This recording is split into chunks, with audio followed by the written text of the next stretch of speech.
All right, Kathy's, we have a very special episode. So, Dee's out traveling, and we have an episode executive produced by Anand. Yep. And we're all very proud of it. And this is going to be great. So this was his idea, and I think it's really awesome, which is he has a friend here joining us named Gabi. And Gabi is a brand new entrepreneur, just getting started. And, I think that for us, we take it pretty lightly. We have a lot of fun on this pod, but a lot of people come up to us and say, hey, I got a lot of good advice from the pod. I got a lot of good, I think in all of our jokes and shit talking is actually some pretty good advice. And I think we're really proud of that. So Anand put together this amazing episode where, because Gabi is a brand new female entrepreneur, he asked our good friend Raissa, who is a certified boss, the GOAT. I think she's a celebrity at this point. No, she is a celebrity. She's been a celebrity. We had her on this pod like 3 years ago and we introduced her as a celebrity. Now she's like, no, come on, GOAT status. So, we love Raissa and everything that she does, but we figured why not do sort of, I don't know, kind of a live session for Gabi to ask Raissa anything, Raissa to tell Gabi anything that comes to her mind about entrepreneurship. And really, it's not just about, this episode isn't just for female entrepreneurs. I think this is for entrepreneurs in general. I know that a lot of people that listen are just starting businesses or curious about starting a business. And so I think that there will probably be a lot of really good info for all of our listeners. And I'm excited. I mean, Raissa is one of my favorite people on earth to ask advice and questions to. So I'm so happy to be here. I'm excited. Yeah. So there we go. Executive producer, anything you want to add? No, I think it would be great to give each of you guys give your bios. So Raissa, you can start how you got in the game and how you got to where you are. And then Gabi, obviously how you got to your journey with your new company. Okay, so I'll try to go really fast. My name is Raissa Girona, and I'm going to say my name one more time because I have people that have known me for 10 years that don't know how to say my name still, but it's Raissa. I have been doing this for a very long time. I'm about to turn 43 next month, which is bananas. I had my own brand back in 2007. And didn't go to fashion school. I didn't go to business school, marketing school, or anything like that. I just had kind of this instinct to start to sell vintage clothing on eBay. And from there, my first brand was born. It was called Bridget Catisse, which is named after my grandmother. And Revolve at the time became my biggest customer. They were the first online retailer to carry my brand.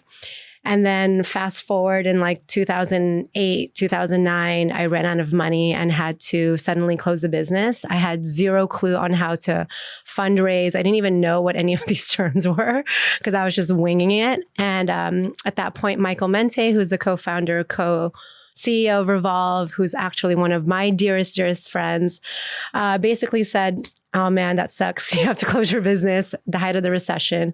Why don't we start a brand together? You have to do all the work, which seems like you're, super down to do, and I'll fund the project. And we did just that. I agreed to it because it was like a lotto ticket, of course.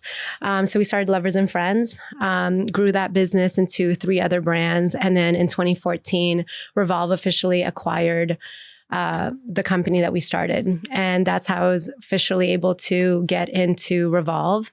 And at that time, they told me that I was a okay designer, but a significantly better marketer. And so they offered me the position to their goal for me was like, can you make Revolve hot? Like make it a hot brand. Like literally that was what they said to me. I'm like, hot brand? I know what to do with hot things.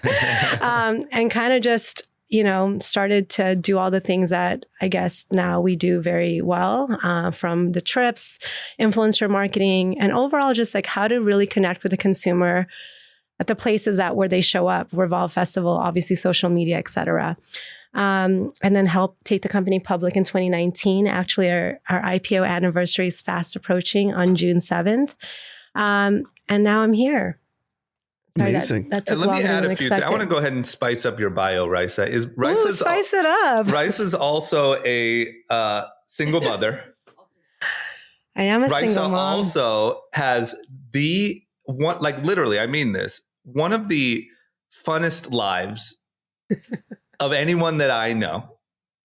Like truly, it's between the Thank you. events, and not only the events and the parties and the fun glamorous stuff, but her friendships and like her support group and her relationship with her daughter, and all of that stuff is so amazing. The other thing I just want to put out there for anyone who just maybe needs a shocker, Raissa just said she started with no formal education, none of that. And the market cap of Revolve, I just checked, is $1.5 billion.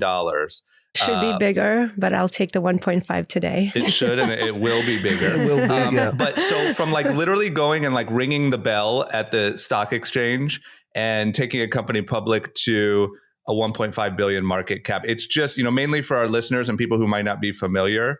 That's what I really admire about you, Raissa, is your ability to juggle. It's not like, oh, you're a business killer, but your family life kind of sucks, or you're really good at business, but don't really have a social life, and you're just kind of obsessed. Like you balance. I know that it's difficult. I know it's harder than what I'm making it sound, but you balance all of these things extremely well. And that just as a human being is something that I admire about you very much. So just wanted to add that to the end of your bio. Yeah, oh my gosh, that's great. you. Just to add, like, she's a devoted mother, but still, amazing at business, which I think is really hard to balance. All three of those. I am outside. I mean, it's like very what? hard. And she's even, at like a pizza slime party till 4 a.m. and then like making dresses with her daughter and then running a $1.5 billion, marketing team. It's just absurd. Hard, which I'm sure we'll get into in this pod, but it is extremely, extremely hard. And of course, Do you sleep? I actually get great sleep, but I sleep, and she gets great very sleep. early. Like when I'm not partying, but I prioritize sleeping for sure. That's essential. But we'll get into even that word of like balance and how, all these things, because obviously like what I share on social media are just like snippets of like my life, and all the other hard parts are just hard, and I don't have time to share those. Not that I don't want to, but it's just like I'm not recording when, Dylan's having a bad day or I'm having a bad day. So I'm sure we'll get into that. But thank you guys for the kind words. Yeah, of course. And so, Gabi, why don't you give your bio? So I'm trying to think where to start. I also didn't go to college. I moved to LA when I was 18 with a dream to actually get into acting. That was very short-lived. I went to like UCLA Extension, and I was doing some courses in business because I decided that I needed to know something about it and was never taught it at school. And I got a job working for a real estate development company that I basically scammed into giving me a job because I made up a load of stuff on my resume. And I don't encourage that, but they weren't double checking, so I got away with it. And I moved to New York when I was 21 to basically build private membership clubs that still exist. They're called Spring Place. So that was my baby. And I did that not really knowing anything about real estate, but my dad's been in development my whole life and was always very much pushing, like, this is the world in which you're going to enter into. This is what I do. You're going to follow in this path. You're going to take over. So I did that for 4.5 years between New York and LA. And then I moved to Paris to manage my dad's real estate portfolio there. But always was obsessive over all things health and wellness, whether it was acupuncture, fitness, whether it was nutrition, whether it was the way that I was eating.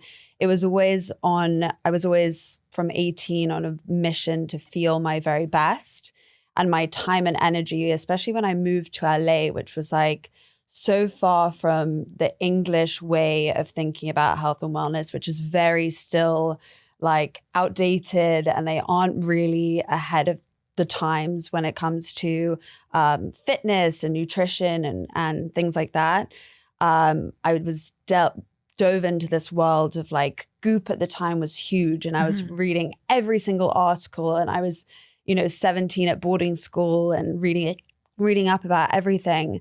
And I think it was always kind of in the back of my mind that it was something that I spent all my time, all my energy on. I was so passionate about it that when I stopped working for my dad, because that was just never gonna work out. He's like a very strong personality and I'm a very strong personality, and I don't think that I ever worked very well underneath people, and I always liked to be my own boss.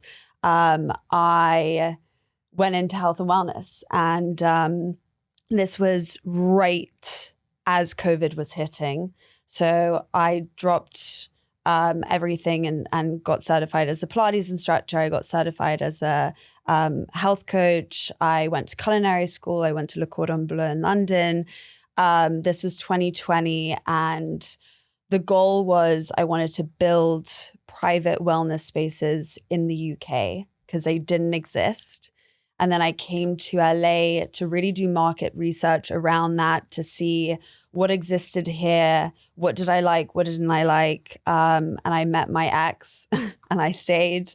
And I was like, okay, I'm not going to open another wellness space in an already saturated market in LA. So I started to think a little bit smaller. And I started working out on building a community of people that I could start training again and get more into like the wellness space in LA. And that is how I met Amanda and Anand initially. I was training for a company and then went out on my own, and they were one of my first clients. I was doing EMS with them. I still do EMS with Amanda. And then I was making how Gato came about, because it's like, where did that come from? I was making a version of the Gato date at home personally, because I led my own very kind of interesting health and wellness journey with myself, with the way that I was eating. And in 2019, I lost 35 pounds, not because all of a sudden I went on a crash diet or anything like that, but because I stopped eating foods that were causing inflammation in my body and started to really be fully like just honing in on like, what is my body telling me in the way that I'm eating? How do I eat? What's right for me? Learning more about it. I then went to school about it. And it was really, the Gato date came out of that. And it was me making it for friends and family. And then slowly but surely, friends were like, this is a product that you have to sell. It's so good. We feel great eating it, which was the purpose. And then 2023, I was making this from 2021. 2023, one of my best friends said, let's do this. She wrote me an email with a business plan. I, had already at this point had my private Pilates practice and EMS studio for a few years. And we launched 2024 in January. So it was immediate. So can you explain the dates craze? Because I know it's like kind of top of mind with a lot of people at this time, and like, what's the health benefits? Just explain it so people know. So, it's interesting because dates have been around in different cultures for a really long time. If you look at Arab culture, for instance, dates are enjoyed. I know Persian friends of mine who are like, oh, it's grandmothers and their moms would always tell them you eat one date a day. If you eat more than that, like, it's not good, but you have to have one date a day. And it's very much like a Middle Eastern cultural thing that they enjoy at Ramadan, for instance. When people are fasting all day long, they break the fast with a date. So it dates back to, I don't know exactly when, but it's been around for forever in those cultures. Then there started to be a little bit of like a TikTok trend around dates and everyone making these like stuffed dates. And there are so many different varieties of this and what that looks like. But in terms of the health benefits, it really started to catch on recently that these are just like such a superfood. They are filled with fiber. They're amazing for when you're pregnant. So women in their final trimester, like a month before I know giving this birth. too well. Yeah. I used to have to get like 9 dates for Amanda. Yeah. Like doctors will tell their clients and people that are, you know, their prenatal clients, you should have 3 dates a day. Why? Because it can help loosen the cervix, and it can help with an easier birth and a quicker birth. And I remember I was doing a pop-up at Goop recently in Brentwood, and we were serving out samples, and a woman said to me, she was like, oh, I was eating so many of these in my final trimester that I gave birth 3 weeks early and the baby just slipped out. And I'm like, oh. Get that on video. I'm like, that sounds great. I didn't know any of this information. Yeah. I didn't know any of this information. So prenatal is like a large push for us, and definitely something that we want to start focusing on even more. But outside of that, they are, that's people are finally starting to catch on because they don't cause glucose spikes like most sweet things do. They are high, like in terms of sugar content.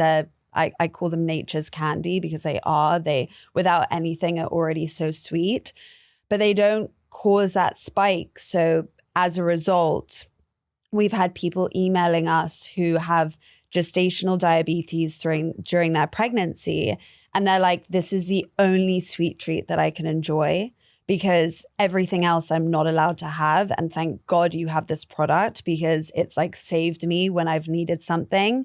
We've had people coming out of cancer, out of radiation and chemotherapy that are like, this is one approved sweet treat that we can enjoy because it doesn't create those spikes. So that's been really important. And I think when we started the brand at its inception, and it was never, ever going to be this. It was like, okay, friends and family.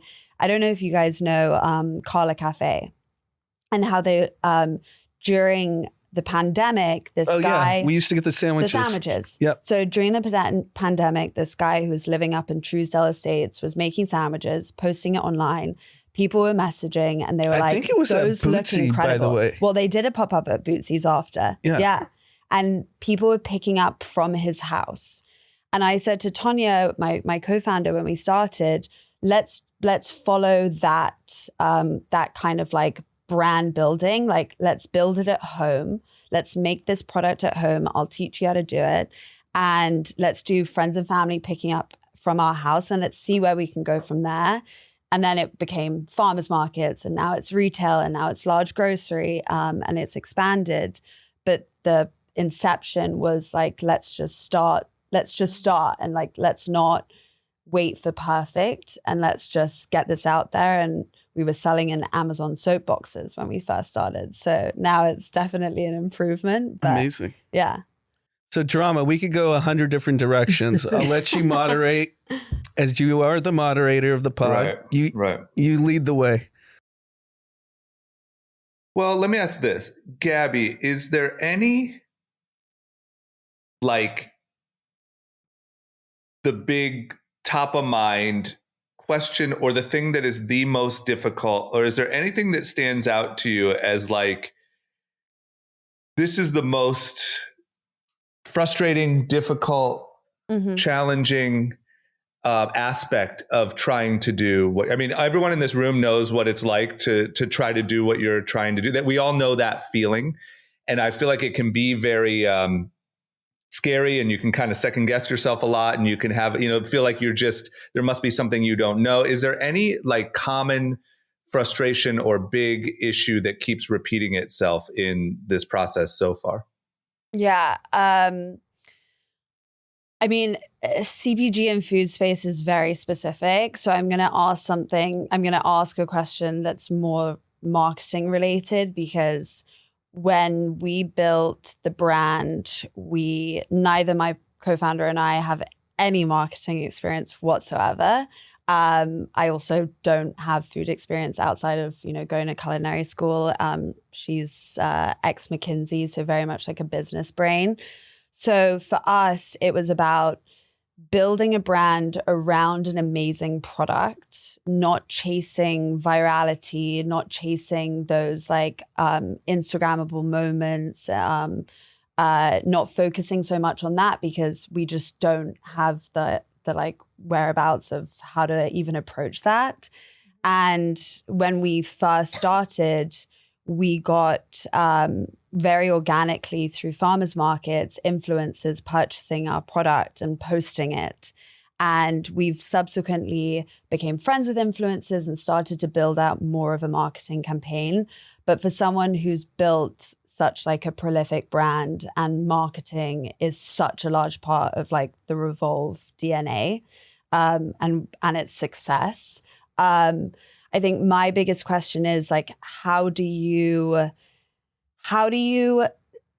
still champion like what you guys are creating at Revolve when it comes to the brands, at the same time as still like utilizing, you know, we live in 2025 where influencers are so important and marketing is so important. So how do you like balance having such quality like products and making sure that you're championing those and still creating those, and it not just being a marketing company, but at the same time using the marketing hand in hand and like building that out and using the influencers in the way that you guys do?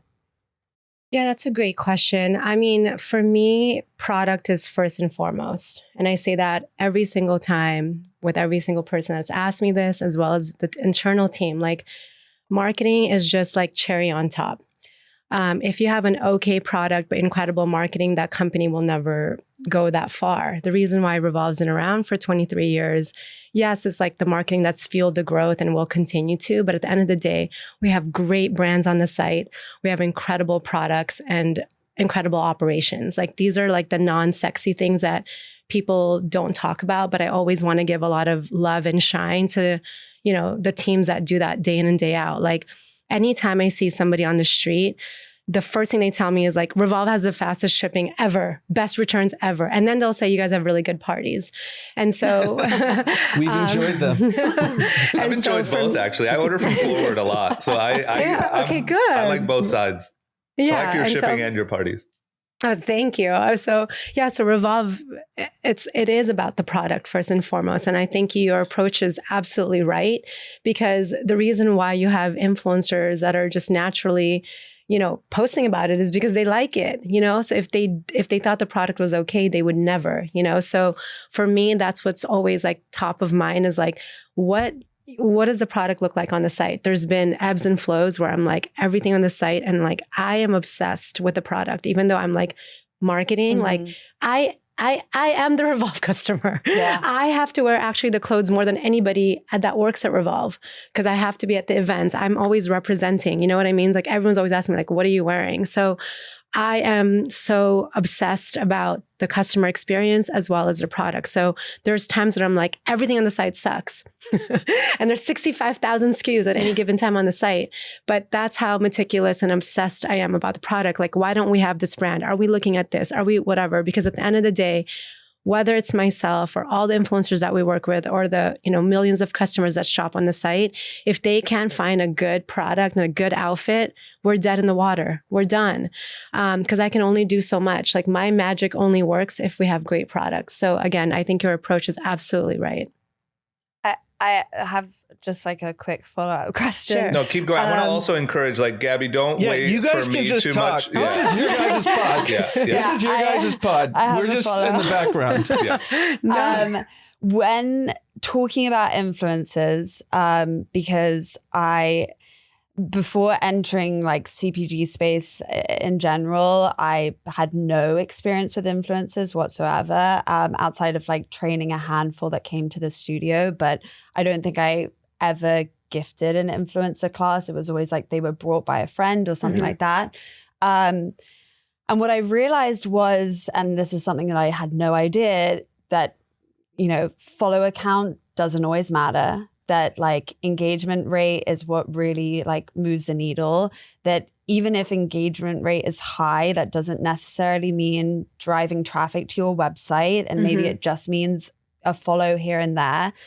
Are there any things, and this is like, you guys are so huge now, so I'm sure like these things aren't moving the needle in the way that they used to.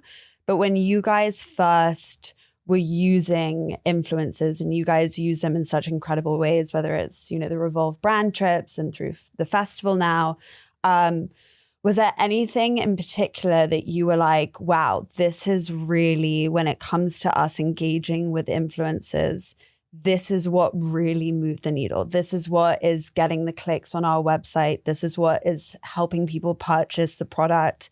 This is what we've done that we've seen serious ROI. Yeah, I mean, it's constantly changing. Obviously, when we started doing this like 12, 13 years ago, like nobody was in the space and Instagram was still fairly new. So seeing the brand awareness was really easy because you saw follower growth immediately or spike in traffic, et cetera.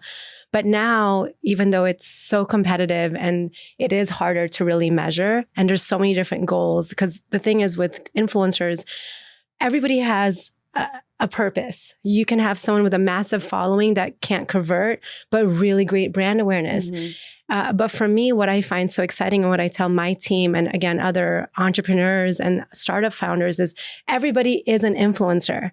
Like I look at, yesterday I was just on a call with a company that I invested in called Boomo.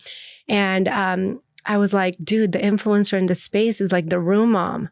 Like that's what it is. If you don't have a kid, basically a room mom is basically the person. And first of all, I don't even know why it's called a room mom because I'm like, why can't there be a room dad or a room parent? But it's always called the room mom. I do drop off every day. Relax. Oh, yeah. So, okay. But like the room mom, okay, the room mom. She's a room mom though. I was last year too. But a room parent is basically the parent that manages communication and is the liaison between the school and the parents. Mm-hmm. So they are in charge of the text messages, the WhatsApp, like the events, like the teacher birthdays. I mean, anything that you can think of from the school, this person or this mom will handle. And so my example, I'm saying this is because when you think about even your product or like, let's say Boomo, this product that I was talking about yesterday, it's like, it's specific to parents. And so where can you really hit the ground running? Who are the soldiers on the ground that will understand that? And it can be a mom with 300 followers, but that mom, everybody listens to what the room mom's talking about. So if that room mom is like, hey, this is the camp to go to, this is the snacks you need to get to the kids, this is da-da-da. Like everyone's like clocking that because what Amanda's saying, she's done her research, she's just a trusted source right away. All the other busy moms and parents that don't have time is just going to like whatever Amanda says they're going to do. Yeah. So for you, like, and again, even for Revolve, like we, of course, used to always look at, and we still do the really, really giant influencers, but we work with people with sub 10,000 followers that are moving the needle in terms of conversion. So again, everybody has a different role that they play, but everybody has a role. And that's what you have to think about. Every single person, that client that comes in all the time, she's there for a reason. She's dedicated. She's paying. Give her free, give her the free product because she already knows she's about her health. And because she's about her health, she's the most influential person in her friend group. And she can convert 4 other people to start buying the product, start going to your Pilates studios, to whatever. And that just can, multiply to obviously the really, really big girls. But that's how my approach is to everything is like who is on the ground and who understands and who is the most influential person in that friend group, even if that friend group is 10 people. Mm-hmm. Just to add to that, and Drama, I'm sure you have a lot to add with We're Not Really Strangers. When we were approached to be a partner with Drama for Young and Reckless, I had no idea who Drama was. I had no idea what Fantasy Factory was. And we were like, is this really going to work? But he resonates with a part of the country that I had no idea existed. Exactly. And Drama's famous. Like I've been around the world with him. He gets approached a lot. And we were just like, we went to PacSun and we're like, if we had a brand that was on Fantasy Factory, would this work? They're like, all day. And I was like, really? Like it was shocking to me, to be honest. Drama can speak to it. And you underestimated Drama's influence. He was also 21 years old. He was on TV, you guys. Come on. I'm an influencer. His reach was vast. Yeah. I'm like a room mom. but for, Yeah, for you're little the skater OG. kids. Yeah. The OG. What's your, Yeah, no, I'm saying from We're Not Really Strangers, what have you seen works from Well, yeah, and I think influencers? that Young and Reckless is actually probably even sort of a better example in the sense that I knew it because of the people around me, like on our show and stuff like that, that like we spoke to a very specific audience. And at the time before e-com, that audience shopped at a very specific place. And so if you could bridge the gap and have the media and the content talk to those people and then sell the product where they shop, it seemed like a no-brainer. And it turned out that it kind of was. And with We're Not Really Strangers, I agree with everything Raissa is saying. I think the big thing for people to understand when you're starting a new brand and you're working on a limited budget is everyone looks at like the big flashy celebrities or influencers. And I think that I would say way better off choosing like 5 very specific, like room moms in Raissa's example, people that actually speak to that audience, even though their following might not be very flashy, as opposed to going and getting one expensive big influencer. Because a lot of times you'll be shocked at how much one post alone from a big influencer that doesn't really resonate with your brand kind of, could fall on deaf ears a little bit. Like if it's more of a brand awareness play, I think you have to do that more repeatedly. Whereas if you're actually looking for conversions, I think you're better going to smaller people that actually speak directly to the shopper, and they have that trust with them and that sort of thing. So I think where a lot of people go wrong is like they start a company, they might raise money or they might have a limited budget and they go just try to find the biggest influencers possible. And I think that that's a really easy way to blow through money. If those people don't actually have the following that is shopping for that product or doesn't trust them to give them advice on that specific thing. For sure. And I do want to add too, is that like with you, because you already have that touch point where people who are just buying this on their own, like that's the easiest way for you to make that connection. And that's what I also tell like young entrepreneurs is like, see who's tagging your brand in the post, like go in your tags. And like, that's like in itself, like just so much information. Cause you can see like, okay, if there's an influencer that again, just bought your product by themselves, like they're into it. Like you could just easily reach out and be like, oh my God, or like whoever. So like go in that section of your post and see who's like, who really is, I don't want to use the F word, but who's, who's like fucking with your brand. And then it makes it easier. We cuss a lot more than that. It makes it easier to reach out to them because it's not a cold call. You're like, hey, you love my brand. Thank you so much. Yeah, I run our social media, and I remember the first influencer to ever post us. It was our first ever farmers market. We were at Melrose Place, and she came over, and when we launched, this was February, when we launched in January, I had an idea in my mind of like, I want to get Gato to this person. And she happened to show up at our first farmers market organically. I love this. And literally spoke it into existence. It was honestly wild. And I had no idea outside of this how I was getting her the dates. So she shows up, she buys a pack. She then goes to Leora Cafe, who was the first cafe to stock us. And she films a TikTok. And we're not really a TikTok brand at all. We don't have a huge presence on TikTok. We are an Instagram brand. So I get sent it from friends, and she films herself and she writes like, I love supporting small businesses from the farmers market. And she films eating the dates. And after that, it just like had this snowball effect. And she did it organically, maybe like 6 times after. And now she's like one of my closest friends. That's like really lucky because that doesn't happen. but that's because you have a good product. This should make you feel really good. Yeah, it was amazing because I think what I learned about this whole experience, and I'm going to touch on something that Drama said about like where to kind of spend your money and what I've learned in the past 16 months of having Gato. It's that when you have people like that and they champion your brand organically, and then it became like very much a personal relationship that I built with her. And now she's one of my closest friends. And it went from Gato to then her training with me and everything. We've done events together. I think that there is something to be said about and why people maybe listen to her is because when you have an influencer post something maybe once, it's like, oh, okay, that was a gifted thing. Maybe there isn't actually that like relationship. Maybe they don't actually use it or enjoy it, whether it's skincare or food or whether it's an outfit or whatever it is.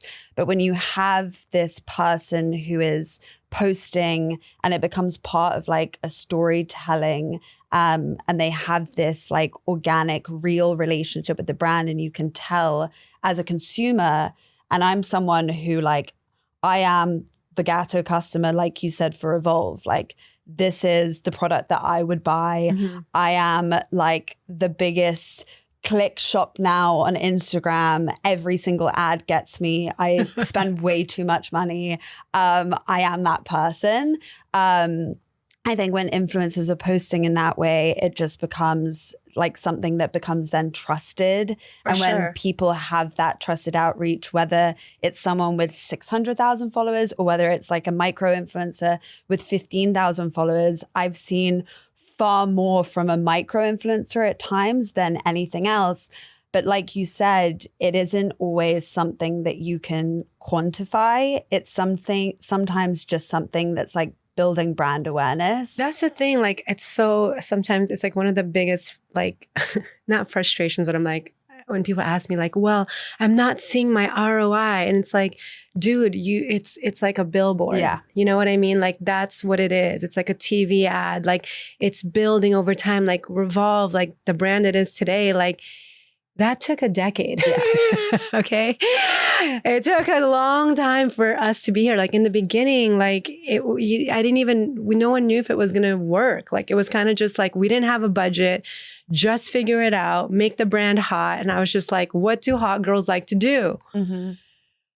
Travel, party, take photos, and be with your friends. Yeah. Like that's like what. And wear great clothes. Yeah, and while doing it. Totally. And like, you know, then when you take a step back and you think about like those brand attributes of like fun, spending time with the people that you love, traveling, living your best life, that shit never goes out of style. Yeah. Like you can't hate on people that are like on a boat. Like you can maybe now, but like you just kind of can't. You know what I mean? I can't replace that. No, and it's a feeling. And that's what I've always aspired Revolve to be. It's beyond influencer marketing. It's beyond the connection. It's like waking up and being like, I want to shop at Revolve or at Forward because I want to like live a good life. And I know that sounds like a very like far-fetched and just sounds like a big idea, but that is what ultimately my goal was to doing all of these activities and events and relationship building was like,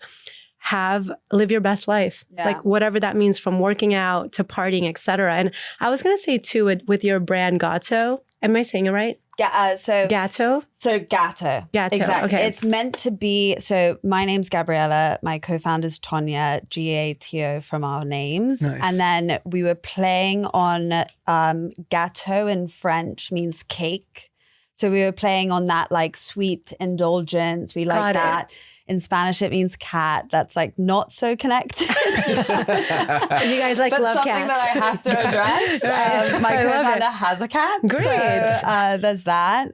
I was going to say that like what's great about this product is that you can post about it every single day because that's your tagline, a day to day. Yeah. You know what I mean? So it's like, and you can snack all the time. Yeah. So it's like, it's not something that you use once in a while, like a car wash company or whatever. Like this is something that you can literally post and talk about all the time. Yeah. And that's one of the things that I love about a CPG product is like, it can be a part of your day. Yeah. I think for us, it's interesting that you say that because when we first thought of Gato and thinking about like not chasing virality and not chasing those moments and just creating a brand, I think a lot of brands nowadays build something completely out of hype, and it's great in that one launch moment where everyone wants to buy it and everyone wants to take a picture with it or everyone wants to try it, but I don't think it really builds a brand with any staying power. And I don't think it builds a brand for longevity. And for us, it was like, okay, we want to be a brand that exists forever. We also want to be a brand that isn't just like a one-time moment. More than a third of our customers are repeat, which for That's CPG food space is incredible. Are there a lot of competitors in the space? I'm sure. Like direct competitors too, but I look at competitors in a slightly different way. I look at, we belong in the fridge in like the grab and go section. Oh, okay. So I look at anything that's in there as a competitor. So yes, there are 2 other brands that are making stuffed dates that are covered in chocolate, varying flavors from ours.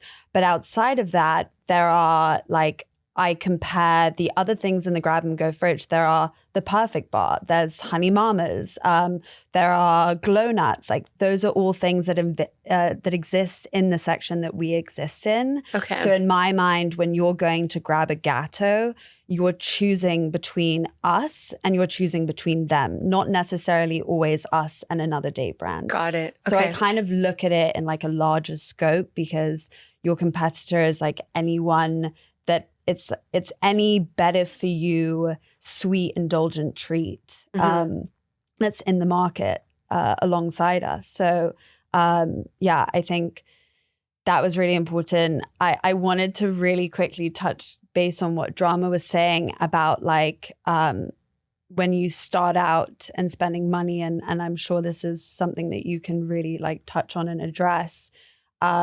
When we first launched, it was self-funded by my partner and I. We just did a small friends and family round, but at the start, it was us, and it was us buying the raw materials, and it was us buying the Amazon soap boxes. And I think before starting anything, I think there's like a mindset of like, I need to have so much capital. I need to have so much money. I need to be able to afford the influencer marketing, and I need to be able to afford all of this like custom packaging, and that's going to set me back like hundreds of thousands of dollars. So I'm never, ever going to even approach this, because it's going to cost an arm and a leg.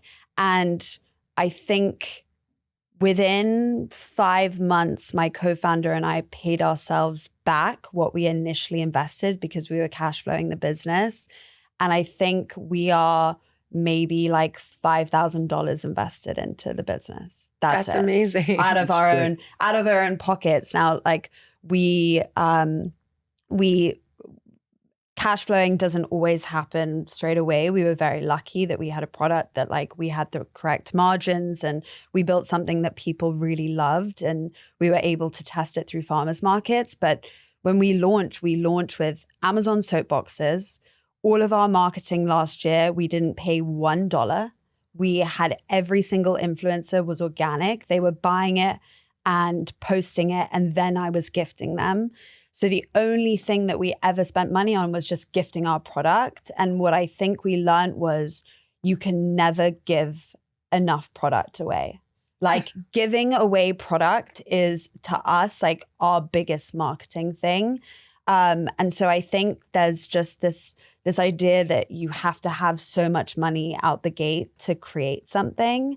But if you have an incredible product and you feel strongly about it, like you don't need the large PR agency to start with. Like we are 16 months in, we're bringing on a PR person next month, but like we've been doing this ourselves. You don't need like the $5,000 a month, like social media manager. Like we are doing this now with like someone part-time, but this was all us. Like we hired a college student that we were paying like a few $100s a month initially. And before that it was us. And I just think there's a misconception that you need to have so much in order to launch. And I think that's what really holds people back. And they wait for like perfect to happen. But if you wait for perfect, you'll never, ever end up doing it. For sure. I also think it depends on, of course, like what the business is. Yeah. Like some business are, cash intensive, but your approach again is absolutely right. Like you have to be really scrappy. You have to be creative. and you have to just do every single job at the company. Yeah. Yeah. That's what I always say. Like, you have to know how to do everything so that you know how to manage everyone. Because if you've never done it, then you don't know what's like good. And I'm not saying you have to be the best at it. Like, Yeah. I'm zero best at a lot of the jobs that on my team, but I've touched it and I've somewhat done it to be like, okay, you actually are better at this than I am. And these are all the things that I've learned. So yeah, I think you and your partner are, again, approaching it really the right way. Yeah. And the one thing, go ahead. Well, Drama, just a sorry. quick question that I noticed something that I wanted to highlight, and I wanted to get your take on, Raissa, is, Gabi, when you were talking about that influencer that showed up at the farmer's market, right? And then she posted, and then you sort of befriended her, and now you've done stuff together and whatever. The thing, and I might stumble through this, but it's something that I really admire about Michael and Raissa, what they do with Revolve, is I think that like we live in a day of like influencers launching businesses, right? Like being the face of their company on social media. And I think that that's really popular. I don't think that's obviously not the only way. I don't feel like anyone should. I want to make sure that no one feels like they have to have like a following to launch a business. That's not the thing. But the thing that I do think is kind of universally true is being present in your brand. Like you're going to get so much more bang for your buck if you befriend that influencer that showed up to the farmer's market and you actually live your brand and it actually means something to you, and you're a young, fit, like you're the type of person that you created this for a reason, and therefore you bond with other people who like it. And it's very, very authentic. It's not like it's some business that just saw an opportunity and is trying to take advantage of a market. And I think that Michael and Raissa, as much as we have fun talking about the parties and the whatever, there's incredibly hard work there with traveling and making sure that they're present at every single thing. And I'm sure that there's days where it's the last thing you want to do, but you have to go put on your nice outfit and go be present and represent the brand well. And I'm just curious your take, Raissa, on any founder, not necessarily being a public facing figure as the founder of the brand, but just being present and living what the brand stands for and making those relationships personally. It seems like there's kind of nothing that can take the place of that. How do you feel about that? I 100% agree with you. I mean, even just not thinking about the influencers and of course all those relationships, like starting within your company itself. Like, how do you motivate your employees and your team if you yourself are not acting in that way? You know what I mean? You're not living the brand. You're not, this persona or whatever the things that you're preaching, right? So I think it starts within the organization itself of like, what are those values? And, again, values, but also what is the brand about? And I think Mike and Michael have done a phenomenal job, being those examples day in and day out. I mean, even though the company is where it's at, there's close to 1,700 people that work at Revolve and Forward. There's still like cheap as fuck in the sense of like the best way possible, like super scrappy. Like, can we do it for this? Test and see. And then it's like, if it hits, we're going big, but it's never like, here's so much money and like go off, it's like, and everybody thinks like that at work. And I think that that's really, really smart to have everybody, again, kind of have the same values and goals. And then beyond that, of course, like I think it's been absolutely helpful. And I didn't even fully realize this until probably the last 3 years of like, okay, me being at these things, I guess I am like me and Revolve were together. You know what I mean? Right. Like we go together.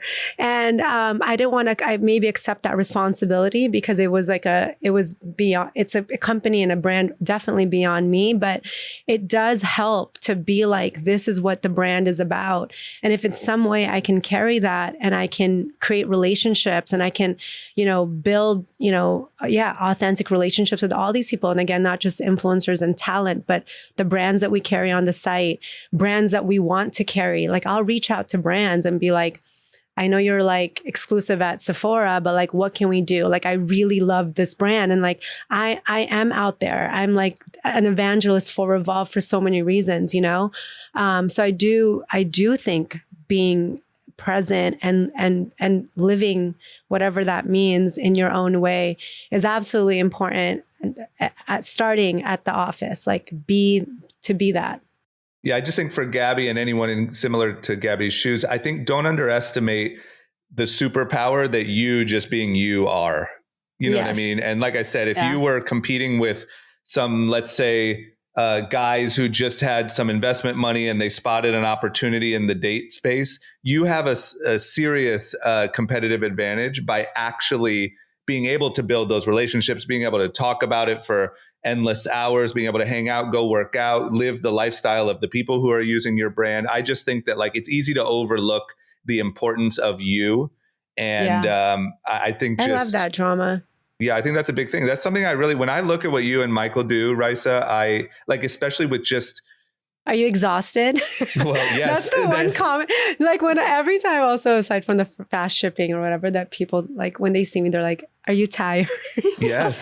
Because it's not only that you're like present and having the best time of anyone at like Revolve Fest, but then you're flying to Paris to work with a brand you just acquired. And then you're going to meetings with, finance people. And then you're going to like, you're not influencers. You're not the face of a brand, but I don't think there's any world where Revolve becomes what it became without you two being so like the human embodiment of the brand. And I think that's just such a competitive advantage that I don't think. But it's also like, dude, like I love this shit.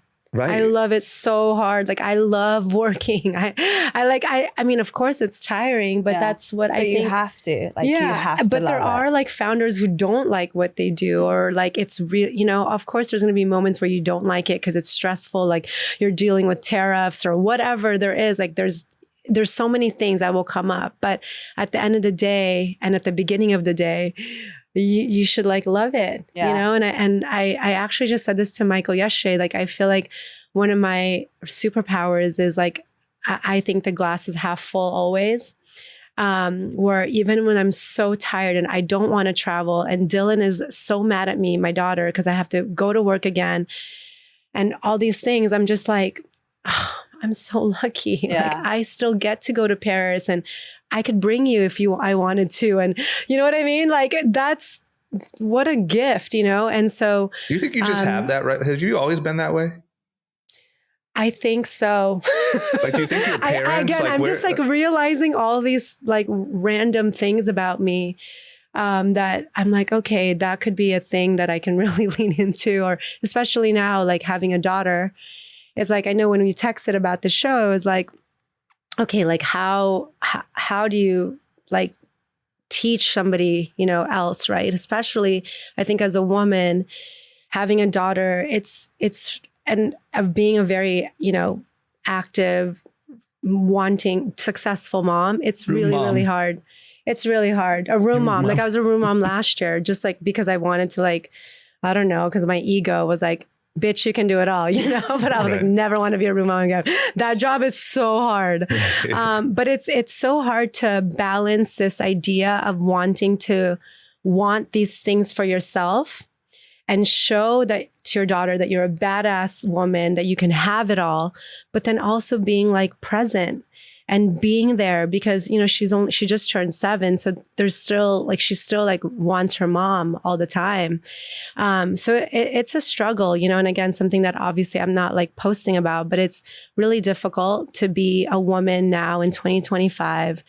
And I think as more demands for a woman, we've had more opportunities, which is incredible, but the demands of women hasn't changed. If anything, it's stayed the same, and the expectations, So you're saying you feel like you have to be the room mom, but then if you want to pursue a career, you still have to balance the room mom. Yeah, and it's not even just about the room mom. It's like no, I get it. But it's like all these things. Yeah, like you like be a boss bitch, then you have to dress cute, then be fit, then eat right, then get to sleep. What about your skincare? Be a present mom, be a room mom, be a really good friend. Have you checked in with your parents? I mean, like the list goes on, and that's what it means to be now, to be a woman who wants all these things for herself. Like, try hot Pilates. Don't. Maybe you should run, lift weights. You're just like, what? Like, again, like the demands and the demands have only increased and the expectations of a woman have stayed the same. Whereas I think, again, for a man, like, because, historically men have, you have been the breadwinners in the family. It's kind of stayed the same. Like, you can work, come back, and you have a partner that is going to help out to do all those things. But I don't think this is the first time literally in the history of mankind that more women are working and more women are the breadwinners in their family. But again, the expectations for us to be all of those things have stayed the same. So what I'm trying to say is it's fucking hard out here, man. Right. That's the thing that I think. It's hard out here, but it's so, again, but to me, I feel the absolute privilege. I love being a woman. I would not change it for anything else, but it is especially hard to raise a daughter and make sure I'm present and all these things, but also like having fun and like traveling and being... You're tired. Right. I'm tired, but I do try to get 7 to 8 hours of sleep a night. That's the most impressive part, I think. I want to add on to what you were just saying. Obviously, impossible to be a great mom. Not impossible. You're obviously doing it. So great mom, great business person. I want to talk about being a woman in business. And you've obviously seen it all now at this point. Mm-hmm. And what are the challenges? How do you navigate it? And then obviously, Gabi, you're a relatively new entrepreneur as a female. And what challenges you guys have seen? Yeah, I mean, I think in the beginning, I was very self-conscious about being in a room where it was actually, I had this conversation recently about like, oh, did you ever feel different because you were like a Filipino woman in a room? To me, it was less about being Filipino, but it was more about being a woman, because I was always like, oh no, I was in a room with like 8 dudes. And while I did go to college at UC Irvine, I didn't go to like finance school or business school or anything like this. I wasn't very good at like spreadsheets or anything like that. So I was always very intimidated about like not knowing. And the things that I was good at felt intangible and not like you couldn't measure it. Like, how do you measure vibes? I don't know. I don't know how to measure vibes. But like, that's what, I mean, ultimately, like what I was good at. So I was like, oh my gosh, like I always felt like less in the room. But the more I like entered the space and asked questions, which also in itself, like asking questions and raising your hand and saying, I don't know what this means. I don't know. I'm not following you along. Or can you like repeat that? That took me years to just even be able to admit to myself that I want to admit that out loud. But the moment I did that with men in the room, like, of course, some people were like jerks, but mostly everyone was like, sure, like, let me explain this to you. Let me put you on, da-da-da-da. And it really does start with like Mike and Michael. Like they have always been so, of course, like great with giving me opportunities, but they never made me feel less. If anything, they were just like, do more because you're really good at this. And it's okay if you're not good at this. And even again, as an entrepreneur and as a founder, like, we feel like we have to be good at everything. But the moment you admit to yourself and your ego, like, again, I'm good at these things. And when I double or triple down on the things that I'm really good at, I'm about to pop off. And that's what I realized in the last 5 years is like, I'm okay with not being good at everything, but the things that I'm really good at, I just started to hone in on those skills more and more. And now I feel like, okay, I can basically do so much, and I'm not afraid to be in the rooms anymore with like a bunch of men who I know they are not good or not as good at these things that I've really like honed in on my skills and have read about and like practiced and obviously have had success. So I don't know if that's the answer that you're looking for, but it really, ultimately it's work. It's like the work on yourself, but also the work to make sure that like you're producing the results. No, I think you bring up a good point. This is male or female, is if you don't know something, don't be afraid to just ask. Just ask. Yeah. Like, cause it took me a long time because of my own insecurity just in business and investing. Like when Stripe was going crazy, I literally had to call my Silicon Valley like genius friends, like, what the fuck is going on? Like, Right. what do I not get? For sure. It's like, what is interchange? Like, I didn't understand any of it. Right. And I was just like, yeah, I'll just ask.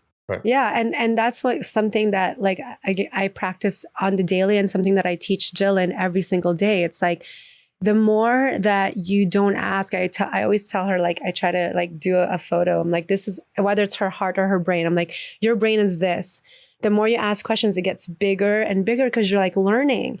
And the more you tell yourself, I know everything, the more your brain gets smaller and smaller, you know? And I carry that with myself because I'm practicing it, where I'm like, I'm not afraid. And I think that your ego, all those things, of course, always get in the way. But when you have just like one, confidence in yourself and, you know, the success to back it up, I feel even freer now to ask whatever the fuck I want. Because I'm like, tell me, explain to me, tell me. It's funny because it's like primitive. So like we have a 3-year-old who's just like, she'll ask questions about everything.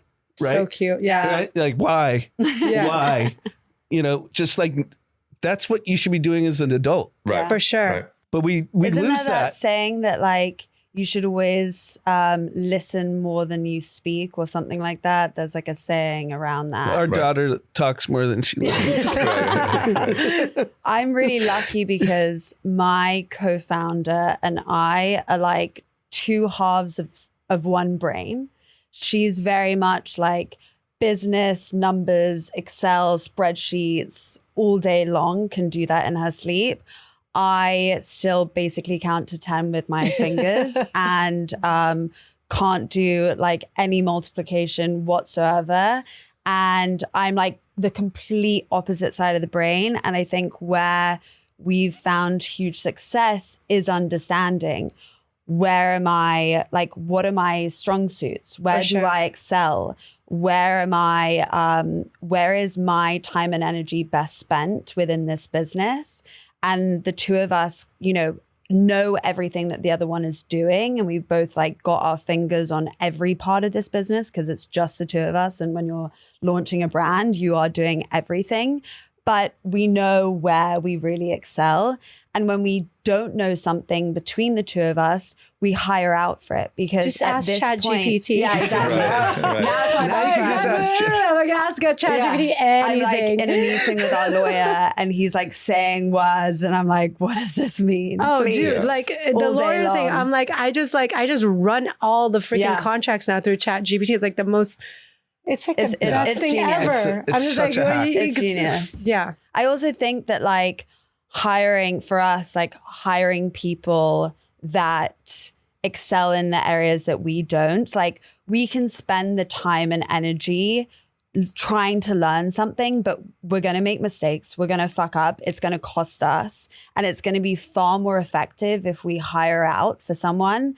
And it's not always, always a positive experience. Like we've brought in consultants and hired people that are meant to do a job that we can't do. Yeah. And they've fallen short and haven't done that job. But more times than not, like it's really helped take things off of our plate so that we can really help grow this business. Like we were. I do want to add something about like hiring. Yeah. Again, this is an advice that I give to a lot of like entrepreneurs is when I moved over to Revolve officially to do basically marketing, there was like nobody that worked there. It was like me and I think one other PR person who's still there. But I built the team from the ground up because I believe that relationships you should own. And when you start hiring like press, social people, external people, when they leave, those relationships are theirs. And so for me, it was essential. Like what Drama was saying was like, I built every single relationship with every single influencer, talent manager, et cetera, and would then pass it down. And that's how the team is built. So that if anybody ever left, like I would still know. But when you have agencies that you pay thousands of dollars to, it's really hard to manage those relationships. And more importantly, they are only a fraction of their brain space and their time. When you have somebody full time, they need to think about you full time. But when you have someone that you're paying like a retainer, you're checking with them like once a week. Like they're thinking about you once a week, 10 minutes before that meeting.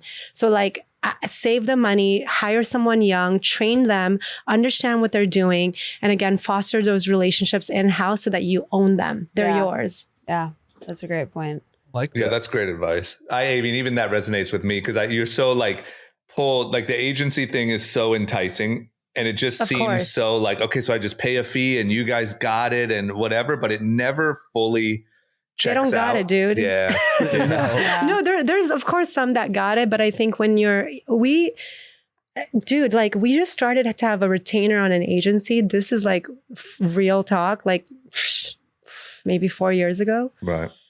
Every PR person was in-house, every influencer person, partnerships, everything, because even partnerships, like those collaborations with other brands, like, I want to be, maybe that's a weird thing, but I firmly believe that, like that, again, relationships to stay close to you and the company. And once you farm it out, no one's thinking about you as much as like a full-time employee. And even those people don't think about you all the time. Right, Imagine someone that, again, you touch base with once a week. What? No.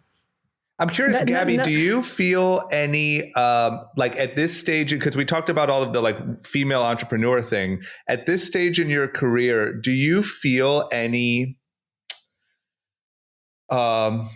negative or insecurities, or is there anything about like being a female in this space that is hitting your radar yet? Or how's that feel for you? It's interesting because in the different fields that I've worked, it's varied. When I worked in real estate development, it was a very male-centric environment that I existed in. And so I was 21 when I first started and very much didn't know anything and had to navigate like misogynistic comments and people speaking down to me. And it was a lot of older gentlemen I was a project manager, so I oversaw everyone. And it was gentlemen in their 50s who were like, this 21-year-old's going to tell me what I need to do and what deliverables I need to have by the end of the week. Like, I'm not listening to her. And the first meeting, I remember my first ever project in New York, I sat down at the meeting and someone cracked a joke about me and my age. And I turned around and I said, you can make all the jokes in the world, but if you don't deliver the project by this date, I'm going to charge you every month like X amount of an additional fee on top of like what we're currently paying you. I'm going to start taking off of that fee. And he turned around to me and shut up very quickly. And then proceeded the next week to bring me a hard hat that had a skull on it. And I was just like known as a bit of a tyrant, but like that was the only way to operate in that environment. And I think like you have to put your foot down immediately and like nip it in the butt. And I think if you like set a precedent that people can walk all over you, they'll walk all over you. But if you fresh out the gate are like, okay, I'm here for business, I'm here for work, like this is what this is, we all have a job here and we all need to deliver on that job, and if you're not going to do it, then like there's the door. Like if you don't want to work with me, then don't work with me. And I think with Gato, I think it's also like something innately that I have as a person. I've never ever had a fear of failure. And I think that like when you start, tell me how you did that. Give us advice. Like I've started a lot of things. I didn't go to college. I came to LA when I was 18. I really didn't know what I was going to do. I started a music group when I was 18 years old called LMG, Labby Music Group. Can we hear a voice? I didn't know this about you. I wasn't signing myself. I wanted to weirdly sign trap house DJs at this time. And I had how it came about was I worked for an independent music label, and the founder of it got really inappropriate with me one night, and he had drank too much. And I never showed up to work the next day. A week later, I had launched an LLC, and my plan was I was going to poach every single artist that he had under his label and basically put him out of business. So I created my own music label. And then I was like, I have no idea what I'm doing. So like, that's not going to happen. Right. But I think when I start these things, and I think it's a very, I think it's not only a mindset, but it's also just, I'm in a very advantageous position because I thankfully like have a family that's very supportive of me trying everything. And I literally have tried everything. Right. My friends all joke that I'm the most certified human being alive, but I never went to college. Right. It was just a shift of like, okay, I'm going to go out there and I'm going to try it. And if it fails, I'm going to have learned so much about not only building a brand, whether it's a Pilates studio, whether it's a CPG product, whether it's real estate. I'm going to learn so much about what I've done because I'm going to give my everything to this project. Right. And if I fail, I'm going to take all of that and I'm going to take it on to the next one. And I'm going to know so much more. And I think like being able to pick yourself back up and not have this fear. And I think that's what stops a lot of people from starting things. Right. But it's been my kind of mindset, whether it comes to relationships, whether it comes to work, anything like that. Right. I think it's about understanding your own worth. And I think the first time I ever heard of like imposter syndrome was when I was in the US. Right. It didn't really exist in the UK. It wasn't something that was like ever discussed. Right. But I think understanding your worth, what you bring to the table, understanding your capabilities and your limitations. I think when you have a really a great understanding of who you are as a person, Right. then you can go out into the world and you can bring something to it. And if it speaks to you you're intrinsically connected to it and you have this like relationship similar to what you were saying about, you know, a brand, whether it's Revolve and you guys as a team and you being so intrinsically connected to Revolve itself, and whether it's like me and Gato, we are one and the same. Like, this is my baby. I'm intrinsically connected to it. When people see me in the street and they know Gato, they're like, oh, Gato. Like, they're not Right. calling me by my first. Like, we are the same thing. And I think when you take something out there into the world like that and it's intrinsically connected, it's scary because you kind of connect your self-worth to it in a sense. So Right. if it fails, it's like, I'm a failure. But I think if you give it your very best and you try and take everything as a learning lesson, Right. then you're never really failing because you're always getting something back from it. Yeah. Yeah, I agree. Yeah, well said. Okay, I got to get back to work. What do we do? Is there anything we want to say? And I'm like, we have like a meeting. Or I just looked at my time. I'm like, oh man, Is there we're anything, late. executive producer, anything you feel like is missing? No, I think we covered pretty much all of it. Just want to say our son Maverick, he's on a strict diet and Gato dates Nice little treat. supplement him. Yeah, it's a Yeah. great treat. And then we have a rule. Yes. When you come on with the brand, Very strict. you got to give a Discount discount code. code. So tell Done. people how to find it. Okay, so Gato Dates. You can find us on Instagram at Gato, GATO_dates. You can find us on our website at www.gatodates.com. I will make a discount code that's group chat. Group chat, perfect. Yeah, it'll be group chat in caps lock for everyone to use and enjoy their dates. Love Perfect. it. Okay. I don't have a discount code, but please go shop on Revolve.com. You've probably traded. You probably can't do that anymore. Yeah, you've given us enough discount codes. Thank you guys for having us. Yeah, Thank thank you you for both for having doing us. this. Yeah, that was really great. Thank you. And everyone go get some dates. We're going to play the message. Thank you. We have a message. We'll close the episode. Hi, Auntie Gabi. Hi, Auntie Raissa. I love you. I'm so proud of you. I look up to you. And I'm fashionista. I love Auntie Gabi's face. Oh my God, that sounded like AI. That was too well done. I know. How am I going to go about my day after that? Like, what do I do Thank now? you, Vivian. Oh my gosh. love her. Thank Shout out you. to Viv. Shout out to Viv. All That right, was so perfect. All right, thanks, cute. guys.